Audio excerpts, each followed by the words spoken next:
ये तो लागू ही नहीं होना चाहिए था, इसका तो कोई तुक ही नहीं बनता है। ईडब्ल्यूएस का मतलब है जी इकोनॉमिक वीकर सेक्शन, और अगर आपने ईडब्ल्यूएस लगाया है तो ये तो सभी के लिए होना चाहिए था। एक तरीके से कई लोग तो इसे कहते हैं कि ये सुदामा आरक्षण है, सुदामा कोटा है, और इसका तो कोई तुक ही नहीं बनता। आरक्षण जो हमारे देश में संविधान में ये लिखा था, बाबा साहब ने लिखा था और जो कई लोग थे कि आरक्षण उस व्यक्ति को दिया गया है, ये आर्थिक आधार पे नहीं दिया है, ये उस आधार पे दिया है जिन लोगों का सदियों से हमारे देश में शोषण होता रहा है, जो दलित थे, शोषित थे, वंचित थे, आदिवासी थे, पिछड़े थे, जिनको सदियों से समाज में बराबरी का अधिकार नहीं मिला। आप लोगों को जानकारी होगी कि 1920 के तकरीबन दलितों, शोषितों और पिछड़ों को वोट डालने का अधिकार मिला। लगभग उसी समय इन लोगों को शिक्षा का अधिकार मिला, लगभग उसी समय इन लोगों को कुर्सी पे बैठने का अधिकार मिला। नहीं तो उससे पहले स्थिति ये थी कि दलित की अगर परछाई भी किसी व्यक्ति पे पड़ जाए तो उसको अशुद्ध माना जाता था, कहता था साहब उसको अशुद्ध कर दिया गया है। और कई जगह तो स्थितियां ऐसी थी साहब कि दलितों की स्त्रियों को तन ढकने का अधिकार नहीं था साहब, उस पर भी टैक्स लगता था। तो जो सामाजिक रूप से जो लोग पिछड़े थे, सामाजिक रूप से जिन लोगों का तिरस्कार हुआ था, उनको आरक्षण मिलना चाहिए। ईडब्ल्यूएस का तो कोई तुक ही नहीं बनता। जो सवर्ण लोग हैं वो तो शुरू से सत्ता की मलाई खाते रहे, वो तो हमेशा से शासन प्रशासन और इसके साथ रहे। मुगल जब देश में रहे तब वो लोग उनके साथ रहे, जब ब्रिटिशर्स देश में आए तब उन्होंने सत्ता का दामन थामा, और जब देश आज़ाद हुआ तब भी वो लोग सत्ता में भागीदार रहे। तो इकोनॉमिक वीकर सेक्शन ये बिल्कुल बेतुका है, और अगर ये लागू रहा, बना रहा, तो ये कहीं ना कहीं संविधान को कमज़ोर करने की कोशिश की जा रही है। और कई जगह जो भर्तियां हुई हैं उन भर्तियों में भी आपने देखा होगा कि ईडब्ल्यूएस कोटे से जो आरक्षण मिल रहा है उसमें जो बच्चे पास हो रहे हैं उनको 5 नंबर मिल रहे, 10 नंबर मिल रहे, 15 नंबर मिल रहे, उनका सिलेक्शन हो रहा। लेकिन जो पिछड़े जगह जाति के बच्चे हैं, जो ओबीसी के बच्चे हैं, जो एससी एसटी के बच्चे हैं, उनके 50-50 नंबर आ रहे, फिर भी उनका सिलेक्शन नहीं हो रहा। कई जगह आपने देखा होगा वैकेंसीज में जैसे 100 वैकेंसी हैं तो 100 में से 15-15, 20-20 सीटें तो ईडब्ल्यूएस को दी जा रही हैं, लेकिन एससी एसटी ओबीसी वालों को उस प्रपोर्शन में सीटें भी नहीं दी जा रही हैं। तो तमाम इस पे भी चर्चाएं चल रही हैं, इस पे भी बहुत सारी पीआईएल डाली गई हैं, और एक वो रोस्टर प्रणाली पे भी चर्चा चल रही है। हालांकि वो रोस्टर जो 13 पॉइंट रोस्टर था उस पे सरकार ने स्टैंड लिया था, लेकिन उसको वो अभी तक फॉलो नहीं कर रहे।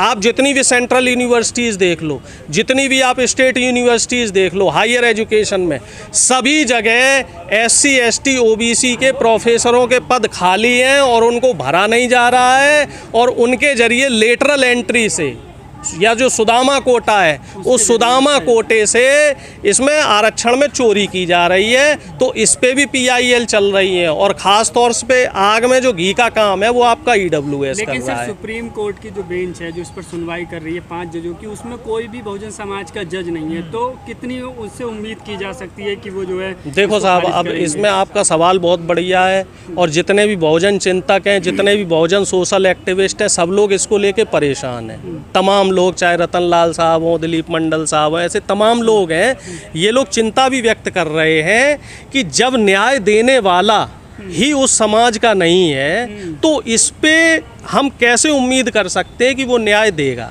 लेकिन इसमें एक चीज़ और है कि जब मध्य प्रदेश में पिछड़ों को आरक्षण मिला था तो उस समय मुख्यमंत्री अर्जुन सिंह थे, और अर्जुन सिंह क्षत्रिय कम्युनिटी से या सवर्ण कम्युनिटी से आते हैं। जब बीपी सिंह साहब ने 90 के दौर में मंडल कमीशन की सिफारिशें लगाई थी तो वो भी क्षत्रिय समाज से आते हैं। तो हम उम्मीद कर सकते हैं कि हो सकता है उस बेंच में 1 या 2 व्यक्ति ऐसे हों जो अपनी जाति से बढ़ के संविधान का, जो उन्होंने शपथ ली है संविधान की, जो आम जनता के हितों के लिए उनको काम करने की तनख्वाह दी जाती है, जो उनको पद प्रतिष्ठा दी जा रही है, वो पद प्रतिष्ठा इसलिए नहीं दी जा रही कि वो जाति विशेष के हैं, वो पद प्रतिष्ठा उनको इसलिए मिली है कि वो देश की जनता के साथ न्याय करें। लेकिन जो इसमें एडवोकेट्स हैं जो इसके खिलाफ हैं EWS के, कहा जा रहा है उनका आर्गूमेंट्स बहुत हावी हो रहा है जजों। निश्चित तौर पे देखो साहब, संविधान में हमारे लिखा है कि 50% से ज़्यादा तो आरक्षण हो ही नहीं सकता, और ये साफ तौर पे जो सुदामा कोटा है 10% वाला, ये तो उस क्लॉज को ही ख़त्म कर रहा है। अब EWS लगा देंगे, कुछ दिनों बाद फिर कहेंगे कि साहब इसमें 5% छत्रियों को आरक्षण दे दो साहब, 5% गरीब बनियों को और आरक्षण दे दो साहब, 5% गरीब ब्राह्मणों को आरक्षण दे दो, 5% कायस्थों को आरक्षण दे दो। तो ऐसे तो आरक्षण का मजाक बन जाएगा। आरक्षण तो फिर एक तरीके से वो कहते हैं ना, वो सत्ता की वो गुलामी करने लग जाएगा। तो ये चीज़ बिल्कुल भी तर्क संगत है ही नहीं। EWS वाले 8 लाख वाले गरीब हैं और SC ST वाले OBC वाले 2.5 लाख वाले गरीब हैं, ये क्या आधार माना है? नहीं, इसमें देखो साहब बहुत बड़ी चीज़ है जो आपने बताई है। EWS में 8 लाख वाले गरीब, अब इसमें ही OBC में एक रोहिणी कमीशन की और सिफारिश लागू की गई है, जिसमें ये कहा गया है कि अगर 12 लाख से ज़्यादा इनकम होगी तो वो क्रीमी लेयर में आएगा साहब। अगर वो क्रीमी लेयर में आ रहा है तो EWS वाला क्रीमी लेयर में क्यों नहीं आ रहा?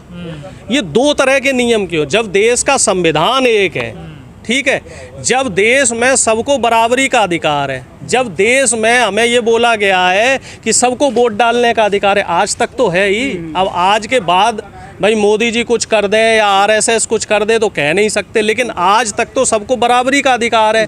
तो EWS में 8 लाख वाले को तो साहब मिलेगा आरक्षण, लेकिन SC ST में OBC के लोगों के साथ जो दोहरा व्यवहार कर रहा है वो खुद इनको अपने आप में सवालिया निशान खड़े कर रहा है। तो इस वजह से मुझे पूरी उम्मीद है कि सुप्रीम कोर्ट की बेंच में जो भी वकील इसके खिलाफ केस लड़ रहे हैं उनका केस बिल्कुल पुख्ता है, उनकी दलीलें बहुत पुख्ता हैं, और निश्चित तौर पे मुझे उम्मीद है कि EWS के खिलाफ जो आरक्षण है इसके खिलाफ कुछ ना कुछ सुप्रीम कोर्ट में ऐसा न्याय दिया जाएगा, ऐसा जजमेंट आएगा जो देश के इतिहास में एक पत्थर की लकीर साबित होने वाला है और एक ऐसा एग्जाम्पल सेट करने वाला है जिससे कि कहीं ना कहीं जो लोगों का भरोसा इस समय संविधान पे कमज़ोर हो रहा है तो उस भरोसे पे भी कहीं ना कहीं मोहर लगाने वाला है। लेकिन सर जो ये सुनवाई चल रही है, करीब 1 सप्ताह हो गया है पूरे मामले पर, मीडिया ट्रायल पे नहीं चल रहा है। नहीं, मीडिया कैसे चलेगा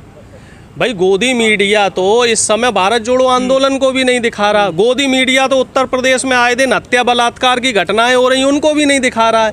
गोदी मीडिया क्या दिखा रहा जी? ज्ञानवापी दिखा रहा। गोदी मीडिया दिखा रहा, कभी मोदी जी मोर लेके घूम रहे हैं, कभी मोदी जी तोता उड़ा रहे हैं, अब मोदी जी वो चीता ले आए हैं तो अब चीता दिखा रहे हैं, कभी बतख दिखाएंगे। गोदी मीडिया का तो काम ही यही है कि जनता को अहम मुद्दे तक ना पहुंचने दो, और गोदी मीडिया को कोई नहीं देख रहा। EWS के साथ है निश्चित तौर पे वहाँ पे जो पत्रकार हैं वो लोग कौन है? EWS वाले 90% जो पत्रकार हैं वो सुदामा कोटे वाले पत्रकार हैं। उसमें आप बताइए कितने बहुजन पत्रकार हैं? तो मीडिया भी धोखा कर रही है दलितों के साथ। निश्चित तौर पे मीडिया से लेके शासन प्रशासन सभी लोग इस समय धोखा कर रहे हैं।